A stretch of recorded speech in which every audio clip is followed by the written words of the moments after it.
In January 1970, 9 months before she died, Janis Joplin sat down alone and wrote a letter to her family. It didn't open with news about the tour or the album or any of the things the world associated with her name. It opened with 2 words, "Dear Family." And what she wrote after that has become, decades later, the very first thing you hear in the definitive documentary about her entire life. Have you ever put on a strong face for the world while writing something completely different to the people who actually know you? That's exactly what this letter is.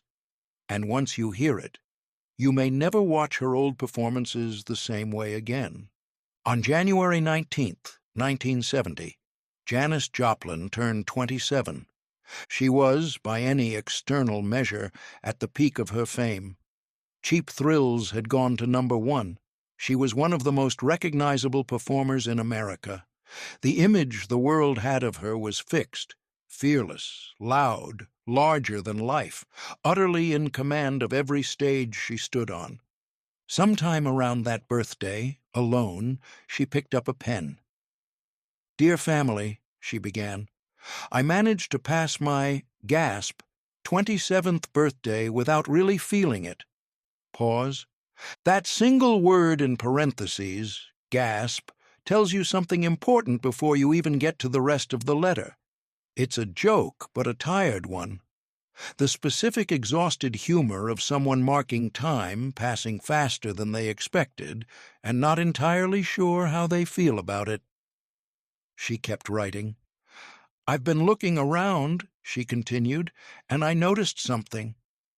Then came the sentence that this entire letter is remembered for.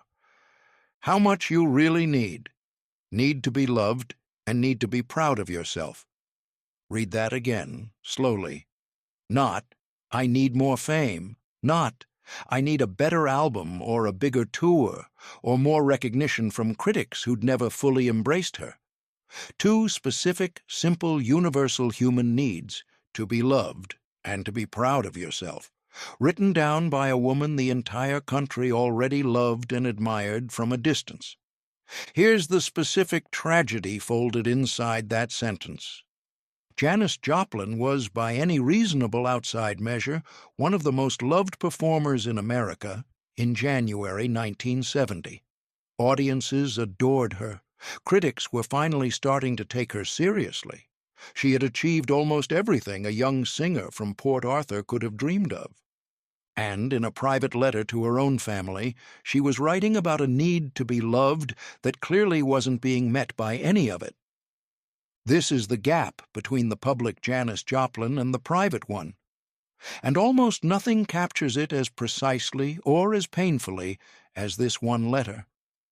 She had said something strikingly similar in public, in her own blunt way, more than once. On stage, she once said, "I make love to 25,000 people, and then I go home alone. 25,000 people cheering, reaching for her, wanting a piece of her, and then a hotel room, a closed door, and silence." The letter to her family, written privately, without an audience, without a performance to maintain, says, essentially, the same thing in gentler words. The stage love wasn't enough. It was real, but it wasn't what she actually needed. If you've ever achieved something you thought would finally make you feel secure, only to discover the feeling didn't actually arrive with it, I'd genuinely love to hear about that in the comments. I think almost everyone eventually has a version of this exact realization. This letter survived because Janis's family kept it, one of 2 letters written in the months leading up to her death that would later become central to how the world came to understand who she actually was underneath the legend. Her sister, Laura Joplin, who spent decades protecting and preserving the accurate record of Janis's inner life, helped make sure letters like this one weren't lost to history. In 2015, when filmmaker Amy Berg set out to make what would become the definitive documentary of Janis Joplin's life, Janis, Little Girl Blue, She had an entire catalog of performance footage, interviews, and cultural mythology to choose from as an opening. She chose the letter instead. The documentary opens with the contents of this exact letter, the one written after the 27th birthday, the one about needing to be loved and needing to be proud of yourself.